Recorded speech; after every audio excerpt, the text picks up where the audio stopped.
اہل بیت اطہار اور حضرات صحابہ کرام رضوان اللہ علیہم اجمعین کا جو اختلاف آپس میں ہوا وہ انہوں نے حل کر لیا۔ ہم کون ہوتے ہیں منصف، اور ہم کون ہوتے ہیں ان کے فیصلے کرنے والے، اور ہم ان کے بارے میں باتیں کرنے والے کون ہوتے ہیں؟ صحابہ کرام رضوان اللہ علیہم اجمعین کی ذوات قدسیہ کے بارے میں رب کائنات ارشاد فرماتا ہے، اہل بیت اطہار کے بارے میں خالق و مالک ارشاد فرماتا ہے رضی اللہ عنہم، خالق و مالک ان سب سے راضی ہے، وردوا عنہ، اور وہ بھی سب رب کائنات کے عظیم دین پہ اور خالق و مالک کی رضا پہ راضی ہیں۔ تو جب سب صحابہ کرام اہل بیت اطہار راضی ہیں تو ہمیں پھر کسی قسم کی پریشانی نہیں ہونی چاہیے، بدبختوں کی بدبختی پہ کسی قسم کے کان نہیں دھرنے چاہیے۔ حضرت سیدنا امام جعفر صادق رضی اللہ تعالی عنہ، سیدہ طیبہ ام فروہ رضی اللہ تعالی عنہا کے صاحبزادے ہیں والدہ کی جانب سے، اور سیدہ ام فروہ رضی اللہ تعالی عنہ صدیق اکبر رضی اللہ تعالی عنہ کے پوتے حضرت قاسم رضی اللہ تعالی عنہ کی صاحبزادی ہیں، اور حضرت ام فروہ کی والدہ حضرت سیدہ اسماء رضی اللہ تعالی عنہ ہیں۔ سیدہ اسماء رضی اللہ تعالی عنہ حضرت صدیق اکبر رضی اللہ تعالیٰ عنہ کے بیٹے حضرت عبد الرحمن رضی اللہ تعالیٰ عنہ کی حضرت عبد الرحمن رضی اللہ تعالیٰ عنہ کی صاحبزادی ہیں۔ ادھر سے گویا کہ حضرت اسماء رضی اللہ تعالیٰ عنہ کے واسطے سے بھی سیدنا صدیق اکبر رضی اللہ تعالیٰ عنہ سے حضرت سیدنا جعفر صادق رضی اللہ تعالیٰ عنہ کا سلسلہ نسب ملتا ہے۔ تو سوچو، اگر والد کی طرف سے دیکھا جائے تو حضرت علی المرتضیٰ شیر خدا رضی اللہ تعالیٰ عنہ سے سلسلہ نسب ہے، اور والدہ کی جانب سے دیکھا جائے تو صدیق اکبر رضی اللہ تعالیٰ عنہ سے حضرت امام جعفر صادق رضی اللہ تعالیٰ عنہ کا سلسلہ نسب ہے۔ تو یہ تاریخ کی تمام کتب کے اندر یہ بات موجود ہے۔ تو ہمیں چاہیے کہ ہم رسول اللہ صلی اللہ علیہ وآلہ وسلم سے ہر نسبت والے کی نسبت کو جھک کے سلام کریں اور ان کی محبت اپنے دلوں کے اندر بنائیں۔ جتنے بھی خاندان اہل بیت کے شہزادگان ہیں آج تک ان کا یہی سلسلہ نسب ہے، صدیقی بھی ہے اور علوی بھی ہے، اہل بیت اطہار سے بھی اور سیدنا صدیق اکبر رضی اللہ تعالیٰ عنہ سے بھی یہ سلسلہ نسب جاری ہے۔ حضرت امام جعفر صادق رضی اللہ تعالیٰ عنہ مدینہ طیبہ کے 7 فقہا میں سے گویا کہ سر فہرست آپ کا نام ہے۔ فقہائے مدینہ طیبہ میں حضرت سیدنا امام جعفر صادق رضی اللہ تعالیٰ عنہ کا نام ہے۔ اچھا، حضرت سیدنا جعفر صادق رضی اللہ تعالیٰ عنہ اور فقہائے مدینہ کا نام مورخین نے لکھا، ہمارے بزرگوں نے لکھا ہے کہ اگر یہ 7 نام لکھ کے کاغذ پہ گندم میں رکھ دیا جائے نا تو اس کو کبھی کیڑا نہیں لگتا۔ یہ اس قدر برکت والے نام ہیں، کبھی اس گندم کو کوئی چیز خراب نہیں کرے گی۔ یہ ہے ہمارے مشائخ کرام کے ناموں کی برکت۔ تو جن کے ناموں کی برکت اتنی ہو ان کے ذوات قدسیہ کی کتنی برکات ہوں گی۔ حضرت امام جعفر صادق رضی اللہ تعالیٰ عنہ عظیم مفسر قرآن ہے، اپنے بڑے نکات بیان کیے تفاسیر کے۔ حضرت امام جعفر صادق رضی اللہ تعالیٰ عنہ ایک دن بیٹھے ہوئے تھے، حضرت سفیان ثوری آپ کے شاگرد خاص وہ پوچھنے لگے، حضور آپ کوئی مجھے نصیحت فرمائیے۔ تو آپ فرمانے لگے کبھی بھی فاجر کی صحبت اختیار نہ کرنا۔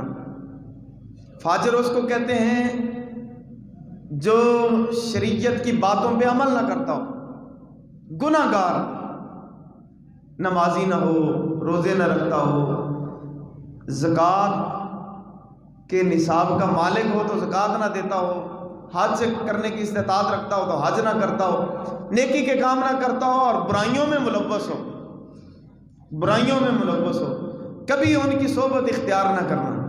آپ فرمایا کرتے تھے فرماتے تھے اگر تو کسی فاجر کی صحبت میں بیٹھے گا تو اس کا فجور تجھ پر غالب آ جائے گا. بندہ نوازی ہو، بندہ نیکوکار ہو، چند دن کسی نشئی کے پاس بیٹھ جائے تو اگرچہ نشئی نہ بھی ہو تو لوگ نشئی ضرور کہیں گے. اگر بندہ پکا نیکوکار ہو، چند دن کسی چور کے پاس بیٹھ جائے تو اس کی چوری اس پہ غالب آ جائے گی. غالب آنے کا مطلب یہ ہے کہ اگرچہ چوری نہ بھی کرے تو لوگ ضرور کہیں گے یہ بندہ یار چوروں کی صحبت رکھتا ہے. یہ آپ فرمایا کرتے تھے فجور غالب آ جائے گا. جو شخص ہر آدمی سے صحبت رکھتا ہو، ہر ایرے گہرے سے، جس کے پاس جائے اس کے پاس اٹھتا بیٹھتا ہو تو یقیناً وہ سلامت نہیں رہتا، اس کا کردار سلامت نہیں رہتا. آپ یہ فرمایا کرتے تھے. حضرت امام جعفر صادق رضی اللہ عنہ کے شاگرد پتہ کتنے بڑے بڑے تھے. سراج الامہ حضرت امام اعظم ابو حنیفہ رضی اللہ تعالیٰ عنہ حضرت امام جعفر صادق رضی اللہ تعالیٰ عنہ کے شاگرد خاص ہیں. حضرت سفیان ثوری آپ کے شاگرد ہیں، حضرت سفیان بن عیینہ آپ کے شاگرد ہیں، اور حضرت امام مالک رضوان اللہ علیہ مجمعین یہ بھی آپ کے شاگرد ہیں. حضرت امام اعظم ابو حنیفہ رضی اللہ تعالیٰ عنہ کے بارے میں کسی نے غلط رپورٹ دی حضرت امام جعفر صادق رضی اللہ تعالیٰ عنہ کو کہ اے امام جعفر صادق رضی اللہ تعالیٰ عنہ، آپ کے شاگرد وہ امام اعظم ابو حنیفہ رضی اللہ تعالیٰ عنہ وہ تو صرف اور صرف قیاس ہی کرتے ہیں.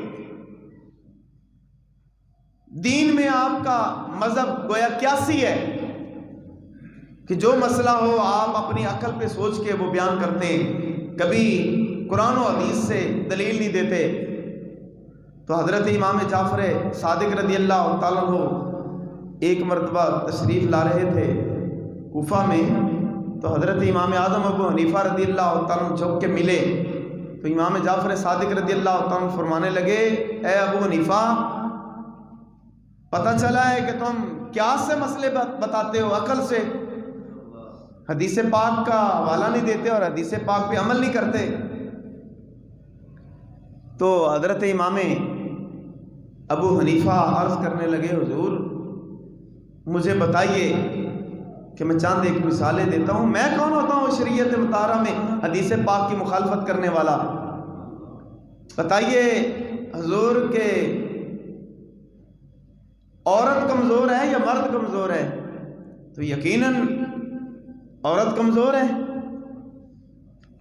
تو عرض کرنے لگے کہ شریعت نے حکم دیا ہے کہ عورت کو نصف جائیداد دی جائے وراثت میں اور مرد کو دگنی دی جائے.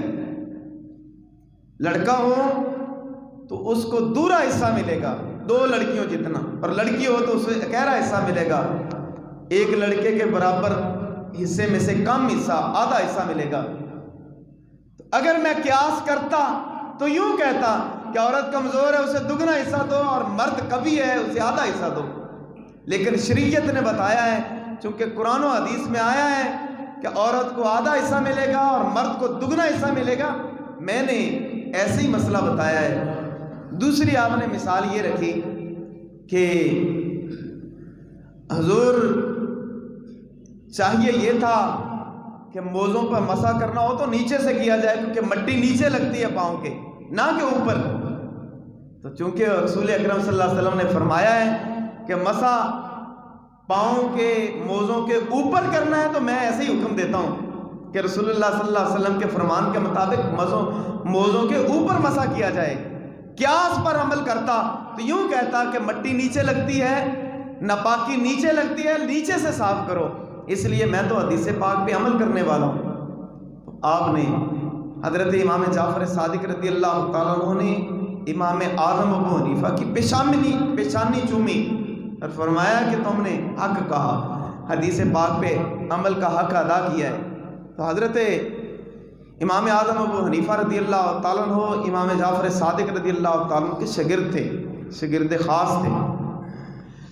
آج فقہ جعفریہ کے نام سے حضرت امام اعظم ابو حنیفہ رضی اللہ تعالیٰ عنہ، امام مالک رضی اللہ تعالیٰ عنہ، امام شافعی رضی اللہ تعالیٰ عنہ، امام احمد بن حنبل رضی اللہ تعالیٰ عنہ کے مقابلے میں یہ کہا جاتا ہے کہ ایک فقہ جعفریہ ہے.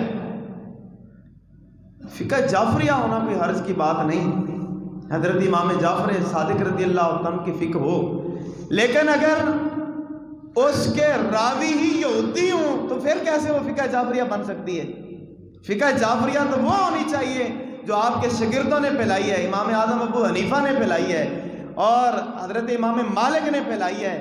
وہ فقہ ہے جو آپ کے شاگرد جان کے مسئلے بتاتے ہیں، وہ حضرت امام جعفر صادق رضی اللہ عنہ کا مذہب بنتا ہے، یا وہ بنتا ہے جس کے اندر راوی ہی یہودی ہوں ابن سبا جیسے. وہ اہل بیت اطہار کا مسئلہ کیسے ہو سکتا ہے، اور اہل بیت اطہار کا فقہ اور اہل بیت اطہار کی شریعت کیسے ہو سکتی ہے؟ یہ سوچنے کی بات ہے. حضرت امام جعفر صادق رضی اللہ تعالیٰ عنہ کا مسلک حقہ کے دین اسلام کی خدمات بڑی عظیم ہے، بڑی عظیم ہے اور بڑی ہی روشن ہے. آپ نے کبھی بھی قرآن و حدیث کے خلاف کوئی بات بیان نہیں فرمائی. آج لوگوں نے غلط تشریحات کی ہیں اور غلط حضرت امام جعفر صادق رضی اللہ عنہ کی طرف باتیں منسوب کی ہیں. سادہ سی بات ہے کہ حضرت علی المرتضیٰ شیر خدا رضی اللہ تعالیٰ عنہ اور حضرت صدیق اکبر رضی اللہ تعالیٰ عنہ، حضرت سیدہ فاطمہ الزہرا رضی اللہ تعالیٰ عنہ اور سیدنا صدیق اکبر رضی اللہ تعالیٰ عنہ کا اختلاف بیان کیا جاتا ہے. کیوں کیا جاتا ہے؟ میں نے پہلے یہ سلسلہ نسب بیان کیا حضرت امام جعفر صادق رضی اللہ تعالیٰ عنہ کا کہ ننہال صدیق اکبر ہے اور ادھر ددیال حضرت علی المرتضیٰ شیر خدا رضی اللہ عنہ سے سلسلہ نسب آپ کا ملتا ہے. تو یہ تو رشتہ داریاں تھی آپ کی.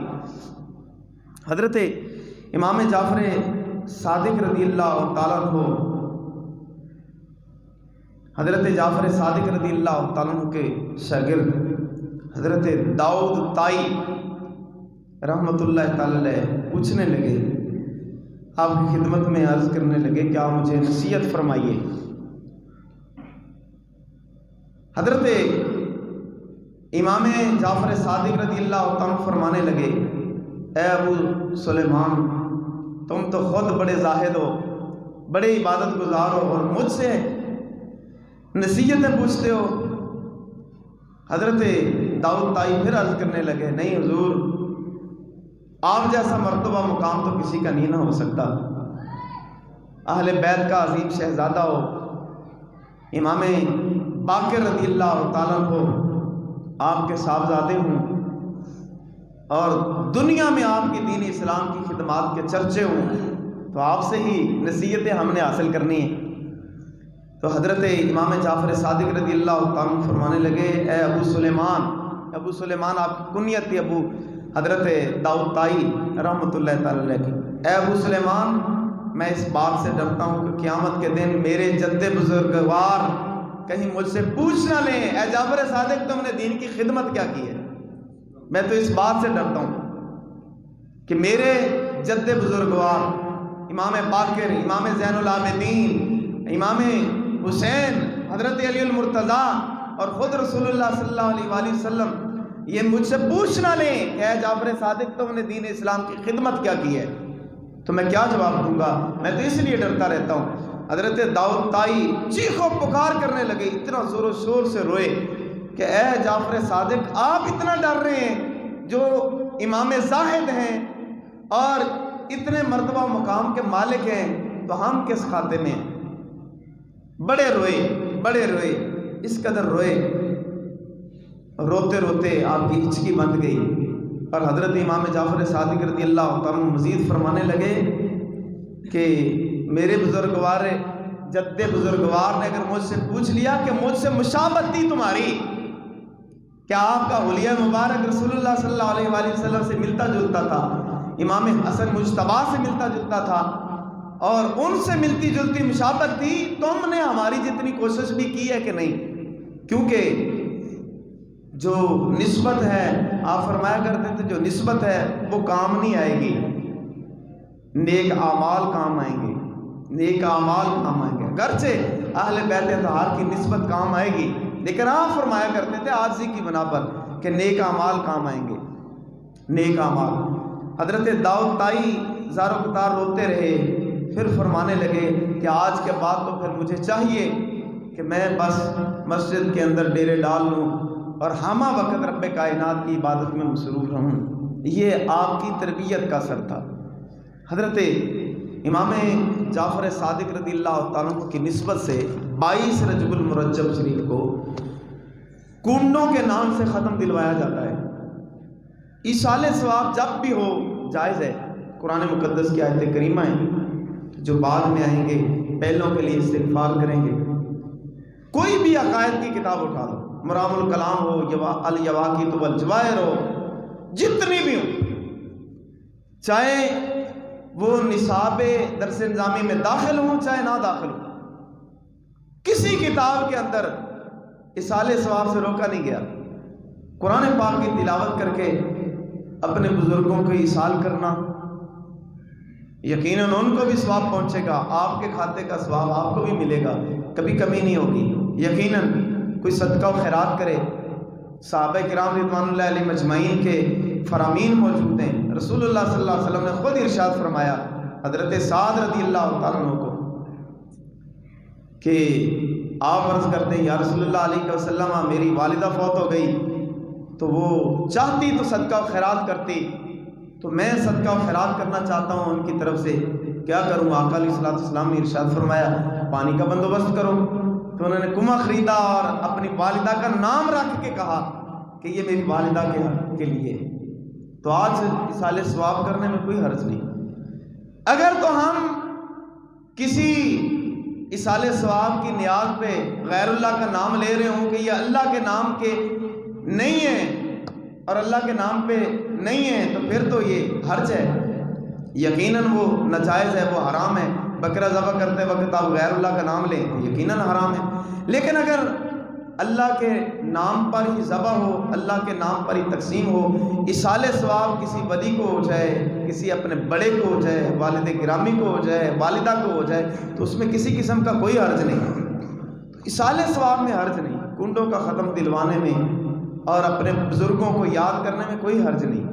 لیکن اس میں شرطیں لگانا، ایک چھت کے نیچے ہو، فلاں چیز ہی پکے، پوڑیاں ہی ہوں اور چھت کے نیچے ہو، اندھیرے اندھیرے میں کھلایا جائے، اس میں حرج ہے۔ یقیناً من تشبہ بقوم فہو منہم، جو کسی غیر قوم کی مشابہت اختیار کرے وہ انہی میں کے کھاتے میں ہوگا، انہی کی جماعت میں شمار ہوگا۔ یہ رسول اللہ صلی اللہ علیہ وسلم کا فرمان ہے۔ ہاں مطلق ایصال ثواب دن میں ہو، رات میں ہو، صبح ہو، شام ہو، وہ 15 رجب المرجب شریف میں حضرت امام جعفر صادق رضی اللہ عنہ کا وصال ہے۔ 15 رجب المرجب شریف کو، 22 کو نہیں ہے، 15 رجب المرجب شریف کو ہے۔ تو 22 کو کرنے میں حرج نہیں ہے، لیکن اگر یہ اختیار کر کے کہ حضرت امیر معاویہ رضی اللہ عنہ کا وصال ہوا ہے اس خوشی میں اگر کیا جائے تو پھر یقیناً کسی بھی صحابی کے بارے میں ذرا برابر دل کے اندر منافقت رکھنی اور کھوٹ رکھنا آقا علیہ السلام کے امت کے عظیم صلحاء کا یہ مذہب ہے۔ جو کسی صحابی کے بارے میں بھونکے وہ جہنم کے کتوں میں سے ایک کتا ہے، یہ پکی بات ہے۔ تو صحابہ کرام رضوان اللہ علیہ مجمعین میں حضرت امیر معاویہ رضی اللہ عنہ کا بھی مقام ہے۔ اب عظیم صحابی ہیں، آقا علیہ السلام کے کاتب وحی ہیں، آقا علیہ السلام نے اپنی احادیث مبارکہ لکھوائیں، قرآن مقدس کی آیات مبارکہ حضرت امیر معاویہ رضی اللہ عنہ نے لکھی، اور رسول اللہ صلی اللہ علیہ وسلم نے خود آپ کو گویا امارت کی بشارت دی تھی۔ حضرت امیر معاویہ رضی اللہ عنہ امت کے ماموں ہیں، آپ کی ہمشیرہ آقا علیہ السلام کی عظیم زوجہ ہیں اور ام المومنین ہیں۔ یہ کیسے کہا جا سکتا ہے کہ حضرت امیر معاویہ رضی اللہ عنہ؟ میں نے پہلے ایک حدیث پاک سنائی، رسول اکرم صلی اللہ علیہ وسلم نے ارشاد فرمایا، حدیث قدسی ہے، من عاد لی ولیا فقد آذنتہ بالحرب، جو میرے کسی ولی کے بارے میں عداوت رکھے میں اس سے اعلان جنگ کرتا ہوں۔ رب کائنات ارشاد فرماتا ہے، تو جو کسی ولی کے بارے میں یہ شائبہ کرے، شائبہ اختیار کرے عداوت کا، تو وہ مارا جاتا ہے۔ تو کروڑوں ولی نہیں، ساری امت کے ولی جمع ہو جائیں تو وہ کسی صحابی کے گرد راہ کو نہیں پہنچ سکتے۔ یہ امت کا نظریہ اور پکا عقیدہ ہے۔ حضرت عمر بن عبدالعزیز رضی اللہ عنہ سے پوچھا گیا تو آپ جلال میں آ گئے کسی نے پوچھا کہ آپ افضل ہیں یا امیر معاویہ رضی اللہ عنہ افضل ہیں؟ تو آپ فرمانے لگے حضرت امیر معاویہ رضی اللہ تعالیٰ عنہ نے جو غزوات میں شرکت کی، جس گھوڑے پہ بیٹھے، اس گھوڑے کے سموں سے اٹھنے والی گرد و غبار جو گھوڑے کے ناک میں پڑ گئی، عمر بن عبدالعزیز اس غبار کا مقابلہ نہیں کرتا۔